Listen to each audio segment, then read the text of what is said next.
Have you ever had that I'm in over my head and they're going to find out feeling? Talking about imposter feelings is a start, but you can't share your way out of imposter syndrome. Where you worry that your success isn't real or that you've just been lucky. One study suggests that up to 70% of the population experiences imposter syndrome at some point in their career. Imposter syndrome is created in childhood when our parents deny our authentic self. They do this by shaming us and shaming that authentic self because they're trying to control us into becoming what they want. When a person is experiencing imposter syndrome, they're having a massive shame attack. We're experiencing what is called carried shame. Imposter syndrome doesn't care about the truth. It doesn't matter whether you have the title, whether you have years of experience, whether everybody around you is telling you how amazing you are. The reality is, imposter syndrome, in fact, it's even more likely to crop up the more evidence you have around you of how great and how deserving you are. It doesn't care about the facts. It's only interested in reminding you and making you feel like a fraud.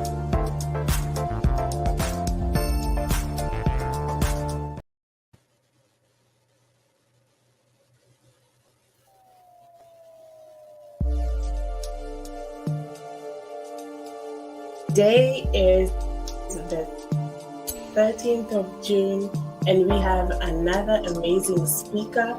I hope that if you're watching this on YouTube or on replay, that you remember to subscribe. We need the support of each and every person watching. 70% of the people who watch YouTube videos do not subscribe. And we also need you to get the word out there that this information on imposter syndrome exists, and especially about today's guest. I'm going to introduce her to you. Our guest is Dr. Anne Dranitsaris, and she is a highly respected clinical therapist, corporate therapist, and leadership development consultant. She is an internationally recognized expert in the field of personality type, imposter syndrome, and codependence. She has built an impressive body of work in behavioral change, leadership, and relationship development in organizations and private practice. She is the co-founder of Caliber Leadership Systems and co-creator of the Striving Styles Personality System. Her award-winning book, Past the Imposter Syndrome, a brain-building framework for changing painful, self-limiting beliefs and habits of mind, and the Past the Imposter Syndrome program have profoundly impacted how women take hold of their authentic power in leadership, relationships, and their lives. Dr. Dranitsaris also offers therapeutic from stuck to empowered and from imposter to powerful intensives and bootcamps specifically designed for women using her unique brain-based approach. Her developmental approach shows clients where they are stuck, helping them turn their feelings of being stuck into an unstoppable force of power. Dr. Dranitsaris, welcome. Thank you so much for being here today. Thank you so much for having me and including me amongst your speakers. I think it's incredible that you've created this forum for us to talk about the imposter syndrome from a number of different perspectives, because I'm sure colleagues who are speaking in this forum have varied approaches to how they deal with this very pervasive syndrome that so many of us experience. Yes, that is true. I have heard very many different theories and ideas, and it's always exciting to be able to gather them together, all of you experts, because it gives people a wide array of advice and expertise and experience, because you've been doing this for many, many years. So you can imagine all the experts combined. I think I have over 5 decades of experience put together in this summit. So I'm very excited to have you on. I'll go straight into the questions. And my first question is, tell us your story about imposter syndrome, your experience with it, and if you beat it. So my framework is that the imposter syndrome isn't something that you beat. And even that language that is used around getting rid of it, or beating it or stomping it out. Heard all kinds of going to war with your imposter. But the approach that I take, and it took me years to come into this because I myself suffered from the imposter syndrome as a product of my own culture and the messages of my childhood. I developed a persona, like so many of us do, that strived for excellence and strived for success, and pushed and drove myself to being at the top of whatever I chose to be at, while at the same time feeling that my inside self hadn't caught up with that external. And that's the essence of the imposter syndrome, where we recognize that we have two things going on. And one is that persona that the world sees, which is successful and accomplished, and how we feel about ourselves. And I'll never forget the first time I was introduced to this statement when I was taking the mindfulness-based stress reduction program back in the early 2000s, that feelings aren't facts. But the brain doesn't distinguish between what we tell ourselves and what is actually true. And so just because we're feeling anxious, our interpretation of I must be incompetent because I feel anxious, that isn't a fact, but it's a story that we tell ourselves. And so the approach that I started taking, and this was a couple of decades ago, was learning how our development as human beings happened, and how as we develop psychologically our self-protective persona first, this adaptive persona that, as one of those speakers indicated, that when we're shamed, we put energy into becoming what is expected of us so that nobody shames us anymore. And so it protects us against pain and negative feedback about ourselves as the world, really works defining us. And from there, if we get stuck only developing a self-protective persona, that leaves us devoid of nurturing our authentic self and who we really are, because we're so busy just adapting and surviving that we don't have any energy left to develop our authentic self. And in addition to that, all of the messages from our early conditioning, they're introjected. And sometimes it's called the internalized mother, that scolding voice, whatever it is. We start telling ourselves the same horrible things that were said to us in childhood, and not having a conversation to change that inner dialogue. So the most important thing I learned in my journey is, as long as the energy is going into protecting oneself, and we're focusing on what happened to us in the past, and we're focusing on what's wrong with us and searching for that fatal flaw, there is no energy for self-development. And the self remains impaired and afraid to emerge, for fear that the same things that happened in childhood are going to happen again in our adult life.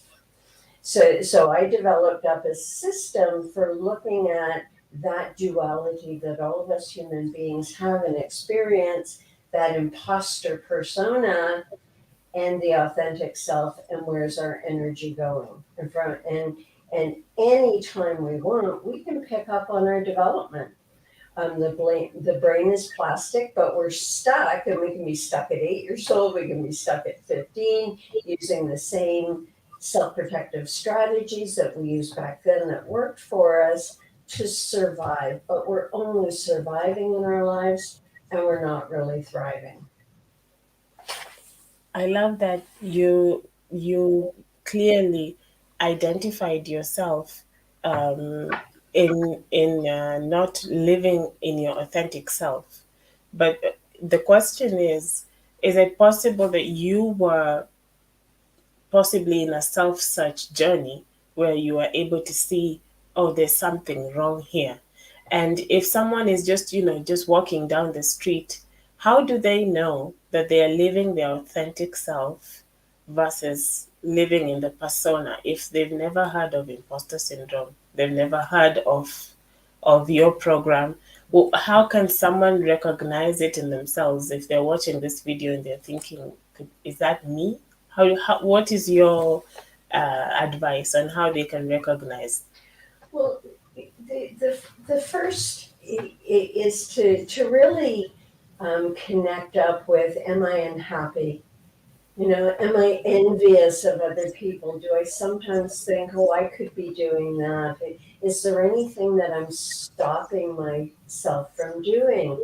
Because many people don't have the necessary conversations with themselves because they're so busy trying to fix themselves that they don't actually look at what is it I want and what is it I'm trying to achieve in my life, and looking at it from a more objective perspective as opposed to that emotional perspective that says I have to fix myself. And if you're a young woman, for example, or a young man, who's thinking about dating, and I've had lots of clients who are in this place where they say, I can't possibly go out dating until I fix this about myself, as though unless you're perfect, you're not lovable.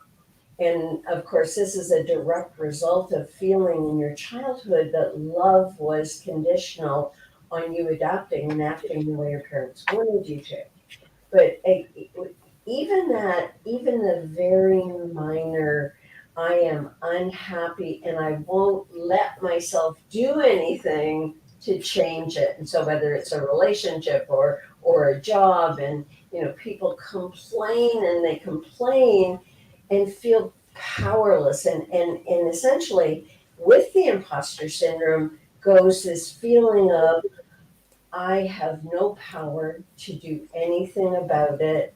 I am a victim and I can complain about it and I can feel ashamed about it, but I'm not willing to objectively say, this is what I want, here's my vision for me, and I am willing to do anything it takes to get there.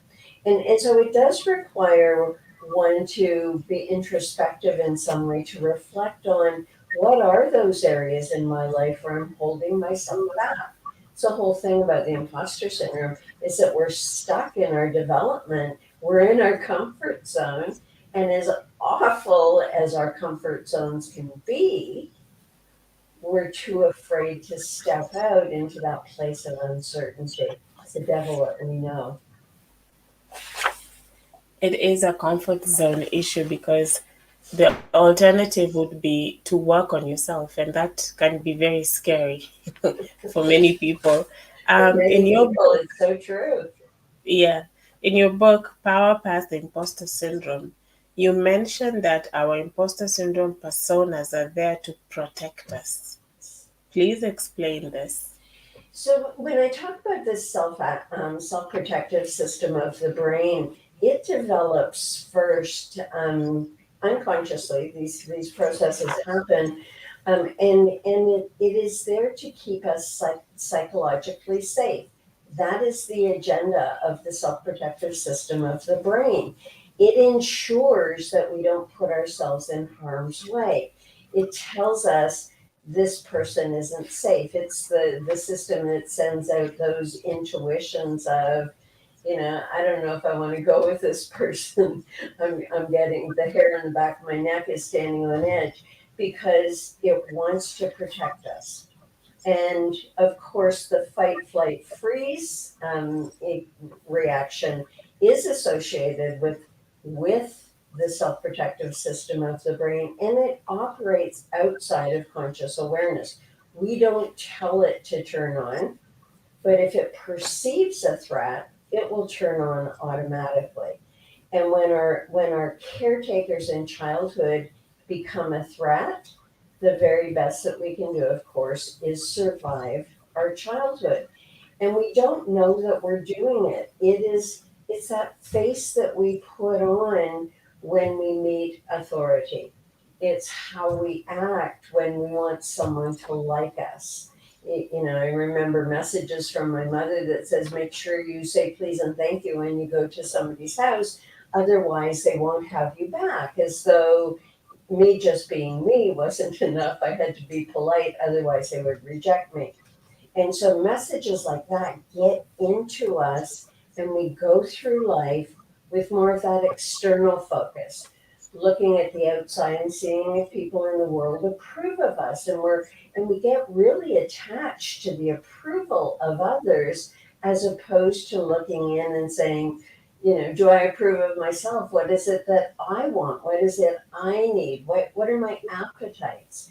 And so this self-protective system, when it's overworking, which is a part of the whole cycle of hypervigilance, it is on high alert, always waiting for a criticism. And that's why, one of the symptoms, for example, of the imposter syndrome is personalizing, over-personalizing, where someone says something very innocently and we turn it into a critique of ourselves, or we make it about ourselves and turn it into a negative.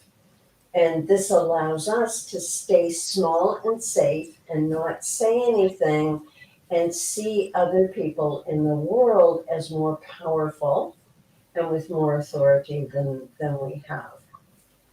So the self-protective system, again, that agenda is to keep us safe. The agenda of the self-actualizing system is to help us achieve our potential. And that resides in the authentic self, in our consciousness. And so every time we self-activate, of course, it triggers the self-protective system. And then it throws out doubt. It throws out messages from the past.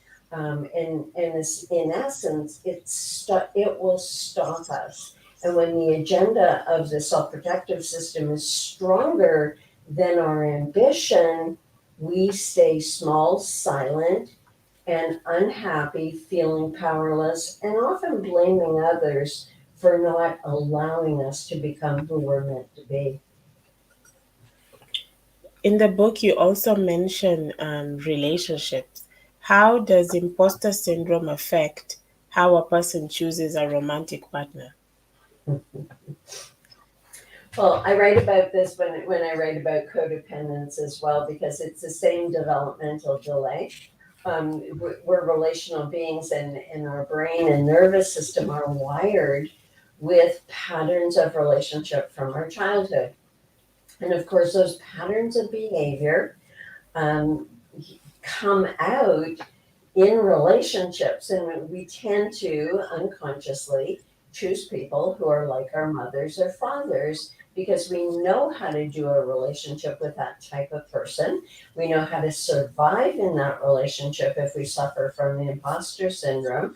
And quite often, I have more experience working with women with the imposter syndrome. What women will do is they will choose someone who is less developed than they are, who expects the woman to take care of them and compensate for their inadequacies, where the woman with the imposter syndrome spends tons of time trying to figure out their partner, as opposed to thinking about whether or not they're getting their needs met in relationships. And so it can be a fit codependently, but the same thing happens in a relationship that happens in childhood, is that the person suffering with the imposter syndrome is neglected. Their authentic self is neglected, and they know how to adapt to get some of their needs met in that type of relationship, but it's not that satisfying because they can't show up as their powerful self. Does that answer your question, Mary? It does because it clarifies. You tend to choose someone that you already understand. I guess because what has been modeled for you by your parents is what you're comfortable with. It's what you know, even if it's not good for you. So yeah, it does. It does make sense. Um, Yes, I married my mother. yes. So yeah, you do end up with a person that has been the voice in your mind all through your growing up, if you're And not aware.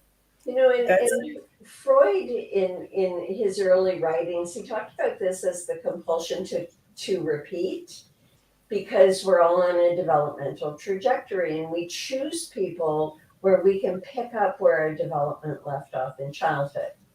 Because unconsciously, we are all seeking to develop to our full potential.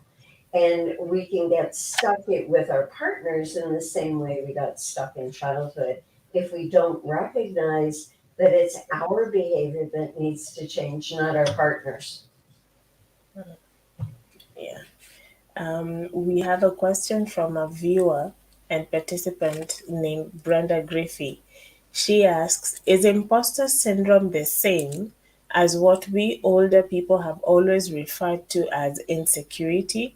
It makes me think of the Peter principle, where people rise in a career to a position where they no longer feel comfortable and perhaps lacking in skills. Please help us old folks understand the new terminology. Well, you know, the imposter syndrome, again, I liken it to codependence. It's sort of like a catch-all for a whole bunch of different symptoms that we experience, and whether it's self-neglect or, you know, lack of self-awareness, for example. And part of what in answering this question, I'll talk about that. If we've risen in an organization to a level where we feel we can't go any further, and we don't say I excel, and we're not whole, and we're not there with our authentic self, then we will feel threatened. We will fear that somebody is going to come along and either be better than us, work for less than us, that our insecurities can come as a result of self-talk and statements such as, I should still be learning and growing, or I should be able to get to the next level. But many people, and I've worked with many men in organizations who get to a managerial or even a director level, and they don't want to go any higher because they like the execution part of their job, but they start feeling threatened because their bosses believe that they should be going for more and they should want more, and that's that word, should, as opposed to what the authentic self wants is just to be really content being in the role and not thinking thoughts that generate anxiety about one's situation. It's loving it. I've arrived. This is my potential. I'm loving it. I'm being here.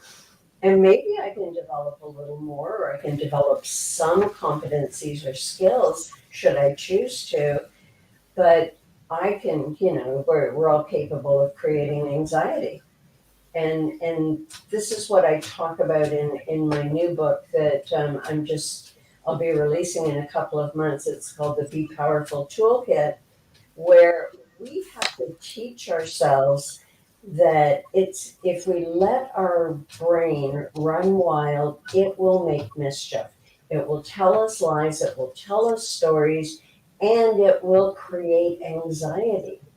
And when we catch those thoughts, and when we catch ourselves creating anxiety, we can soothe ourselves. We can intervene on our own behalf. And so to the listener, what I would say is, just watch your thoughts over the next while. And are you scaring yourself with what you're telling yourself? Are you scaring yourself with what you're telling yourself? I think that that's an amazing answer. I have another question from Corinne. She asks, which 5 questions can we ask ourselves or people to find out if we are living with the imposter syndrome? Well, that's an interesting question. What 5 questions? An exercise that I suggest people do, and it's a self-awareness exercise where you actually notice an internal shift where you can start feeling like you're adapting because you're afraid that another person isn't happy, or a question such as, what are the things in my life that I'm complaining about that I'm telling myself I can't do anything about? Do I complain about not being good at self-care? Do I find myself compromising myself? Do I think I really want this one thing, and then I tell myself 3 reasons why I can't have it? And a deeper question is, and I love this question because we can use it in so many areas of our life. If you and I were to meet 3 years from now, what would have to have happened in your life for you to feel completely fulfilled and proud of yourself for the things that you've done? And the thing about our self-protective system, you see, it is meant to hold us still. And if I'm asking you that question and in 3 years you're in exactly the same place, that means you've likely just survived the last 3 years, unless what you're doing now is making you incredibly happy. But if you want to grow and develop, and in 3 years' time, you're still worried about the same things, you still think that there's something wrong with you, you're still not able to prioritize yourself, you still abandon your own goals and ambitions to help other people, then that's what's going to make you unhappy 3 years from now. We don't move in our self-protective system or in our persona. We only survive. We grow and develop when we are living from our authentic self. I guess my next question would be, when I was starting out in my career, I never had the benefit of mentorship. So I didn't have anyone looking outside, looking in at me to tell me, this is a bad idea or this is a good idea, or you need to upskill, you need to network more, you need to do something else, you need to do something different, or you're not growing. Do you think that there is a benefit to mentorship that we can take advantage of? And how would you advise someone to go about this? So it's an interesting question because I remember, I remember taking an assessment when I was in my late 20s, and I was going to apply for a job as a nurse's assistant. And the person doing the assessment says, what are you doing? What are you thinking? You could be a doctor. And and that was pivotal. It was so pivotal. But I could have dismissed it, you see. And this is what we have to watch, because when we suffer from the imposter syndrome, we're really working at staying small and protecting ourselves and not necessarily taking in feedback from people.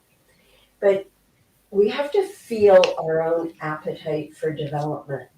So somebody could say to us, here's what I think you have the potential to be, but if I'm not willing to take that in, then all of the mentoring in the world isn't going to help us, because we're stuck and we're so afraid of trying something.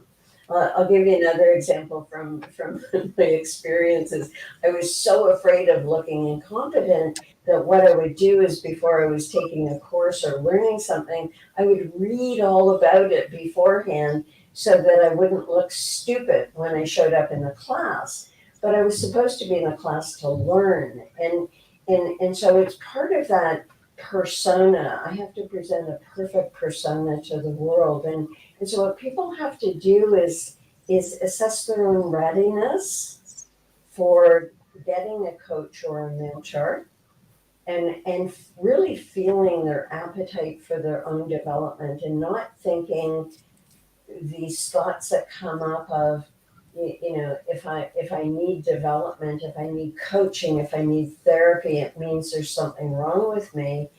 It actually means that I don't have any experience here and I need someone to help me along. Again, if there's a pattern set in childhood, and this often happens where, at some point in childhood, a child will say to themselves, I got to raise myself. There's no one here who gets me or is going to take care of me or affirm me. So, I'm the only game in town. And that's a survival strategy that, in order to allow somebody to help you, you have to give that up.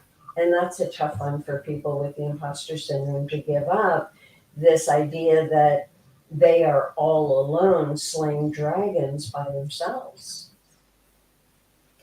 That is very true.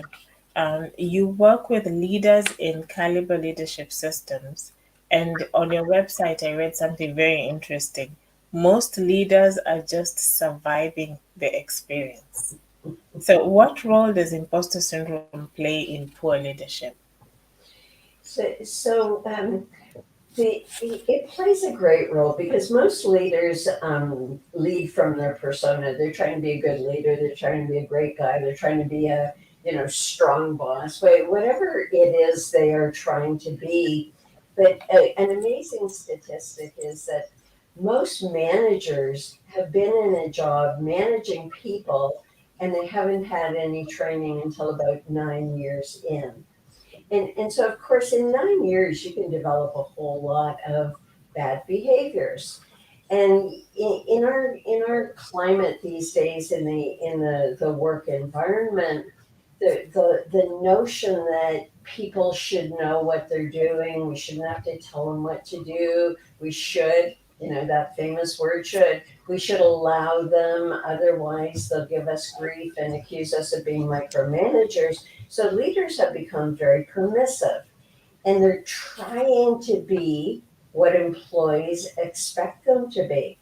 Now, functionally, these same leaders, they know their stuff. They are functional experts. But when it comes to leading people, which is a totally different skill set, they go into avoidance strategies. They, tell all kinds of, they complain a lot about their employees and think that comparing them, and an example that we hear all the time from our clients is, a leader will say, I never needed that when I was their age. They shouldn't need it either. And so the people side of leadership, they are simply surviving because they actually haven't had the training and development that they need to effectively lead their people. Telling them what to do and then leaving them without checking in and seeing if they need any help or if they're struggling, or following up to see if they're actually on course. That a lot of leaders abdicate the responsibility for leading because they're much more comfortable in the business side or the functional side of their role. And so again, that is more authentic to them because they're living and working from their strengths.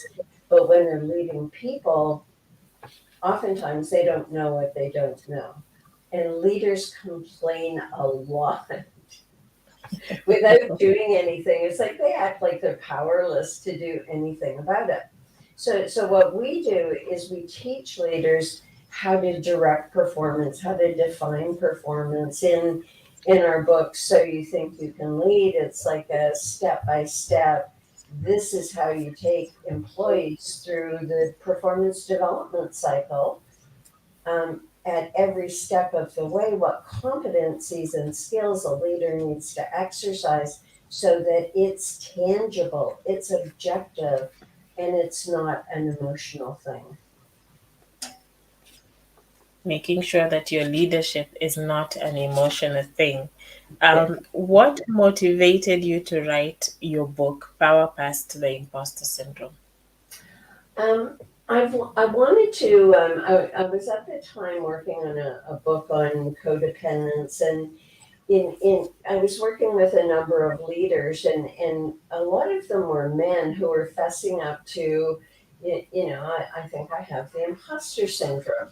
And so it was interesting that they were self-identifying. And so we started working on that notion of,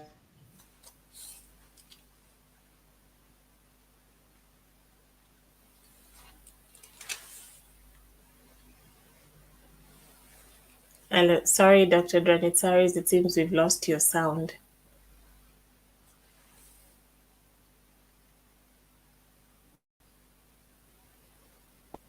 okay, there we go. Am I back? Yes, Where did you lose me? you were just beginning to explain. Men were self-identifying. Yeah, they were self-identifying, and what it was coming down to was that instead of saying, I don't know how to identify the competencies that I need to be effective as a leader, they were identifying as feeling like imposters and just getting by. That, and doing some reflection on what many people have been struggling with and trying to, which is what I do in all aspects when I talk about development, is to normalize this as a delay in our development and not a character flaw, not a personality flaw. But this is all of us human beings get stuck somewhere because of where human beings are in our evolution. And so we get stuck, as I referenced earlier, if you get stuck at 8 years old, you still grow, you still develop, you still learn skills. Your persona continues to grow and thrive. You graduate from university, but there's a part that is on hold. And again, when we have the imposter syndrome, what we don't do, we hide out, our energy goes into hiding out instead of saying, what are the 5 competencies I'm working on this year? What are the habits of mind that are holding me back? Who can I go to get development help, not more intellectual information, because that's one I did for years and years and years, just getting more and more and more information, but still feeling, quote unquote, feeling like I didn't know enough, you see? And so once a leader gets, and once an individual gets that, if you select a couple of areas for development, even if you took one, and I'll use assertiveness as an example, I am going to develop self-assertion skills. And this was one I worked on years ago, where even if nobody asked me a question, I'm going to say something, because I would always wait for someone to ask me a question. And if nobody is asking me any questions, I'm just going to jump in and talk about things that I want to talk about. And just that simple practice of self-assertion.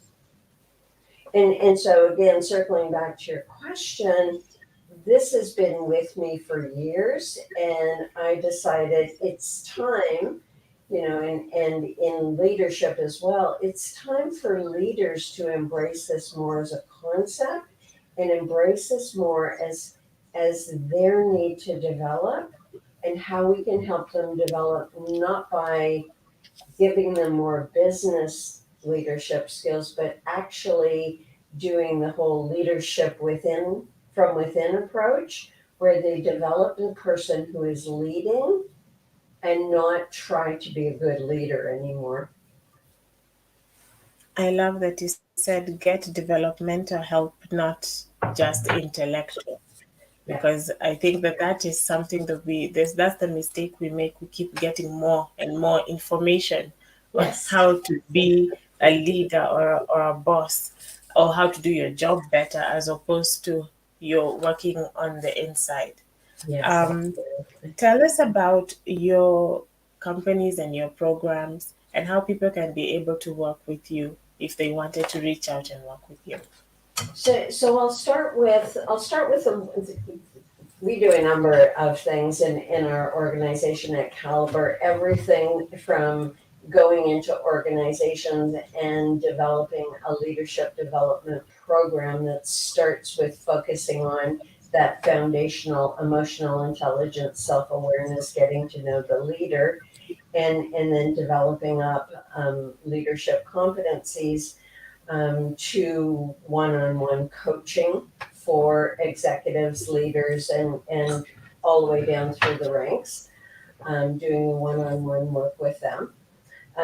The other thing that I do personally is I'm a psychotherapist. I've had a practice for coming on 40 years now, and I work with people with all kinds of different issues, either couples or individuals who are looking to develop their potential. All of our programs, all of our work with people start with where an individual is, what their story is, taking them to where they want to go and helping them develop healthy, supportive habits of mind that support the person that they desire to become. Again, our potential, our gifts are just sitting there waiting for us to develop. So, in recently, what we have, my partner Heather Hilliard and I, Heather is also my daughter. We've been partners at Caliber Leadership for 25 years now. We have developed a series of imposter syndrome intensives called From Stuck to Empowered, that we do either as a 1 day or as a 3 day boot camp, to help people identify not only their history and how they came to have the imposter syndrome, the supportive habits of mind, looking at the resistance to development, and help them create a vision and a roadmap for where they're growing to. And that is the end result of doing the work at our intensives. From there, we're in the process of doing this, of setting up group coaching for people who want to work with us over a period of time to help implement their roadmaps.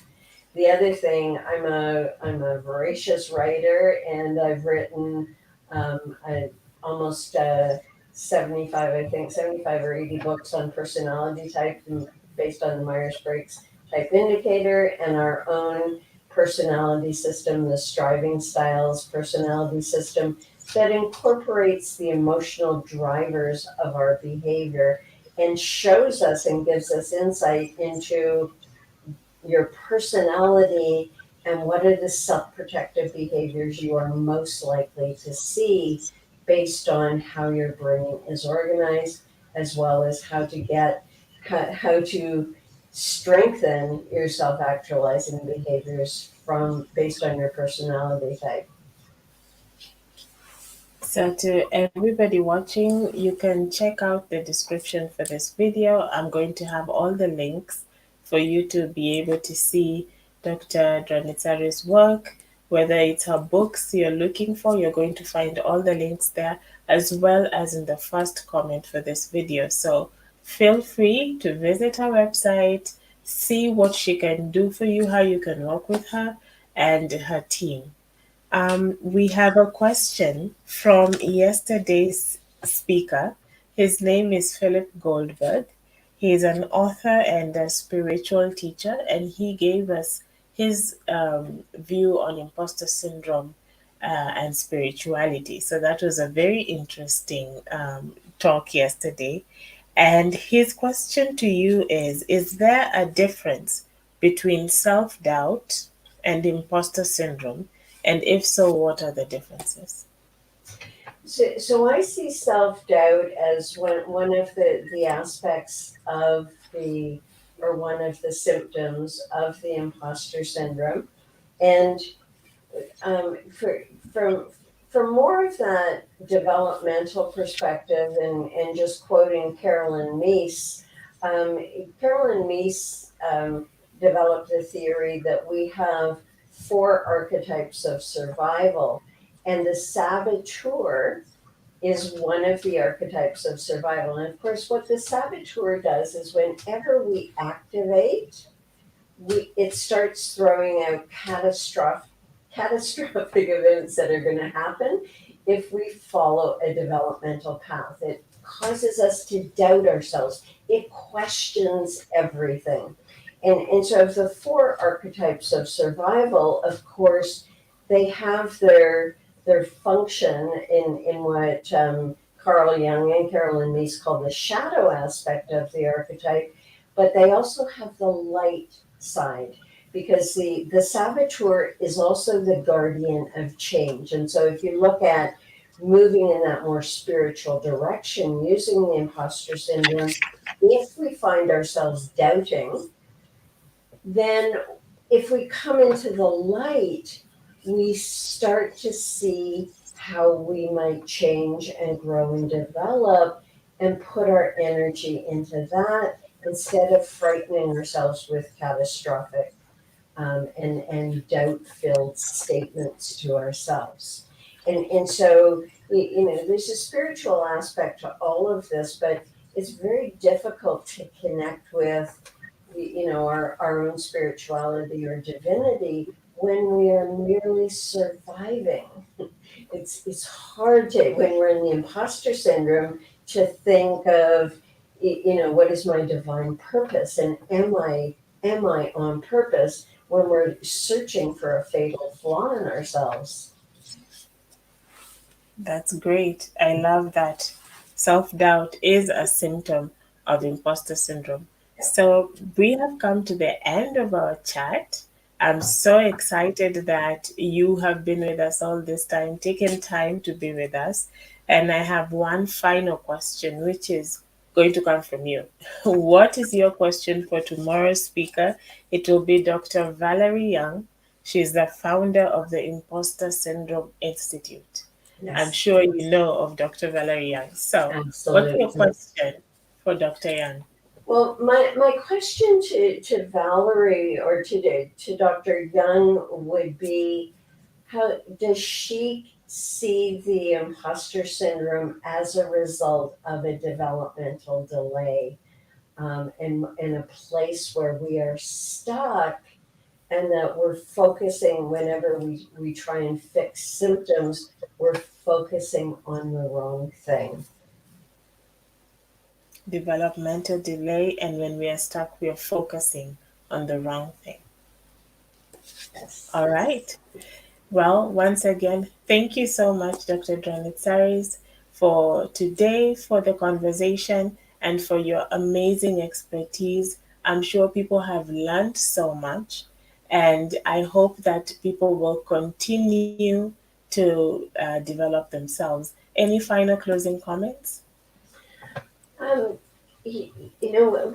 I like to encourage people to do, and especially if they're suffering from the imposter syndrome, is to really develop that observing self, and that in the practice of mindfulness, we look at ourselves in a non-judgmental way and start getting curious about ourselves and who we are, and to not be afraid to embrace your gifts, your talents, and unique abilities, and go for it, because they're yours to be developed. And that is the last word from Dr. Dranitsaris today. Thank you once again for joining us. Thank you for having me, Mary. It's been wonderful. Great. So to everybody else who is watching live, or if you're watching on the replay, remember once again to subscribe to our channel and also to all our social media, and also to the socials of Dr. Dranitsaris. Everything is in the video description. Make sure you do that. Tomorrow, like we said, we're going to be speaking to Dr. Valerie Young. She's the founder of the Impostor Syndrome Institute. So you don't want to miss tomorrow's interview. Send in your questions if you have any. All our details are in the video description. See you tomorrow with Dr. Valerie Young.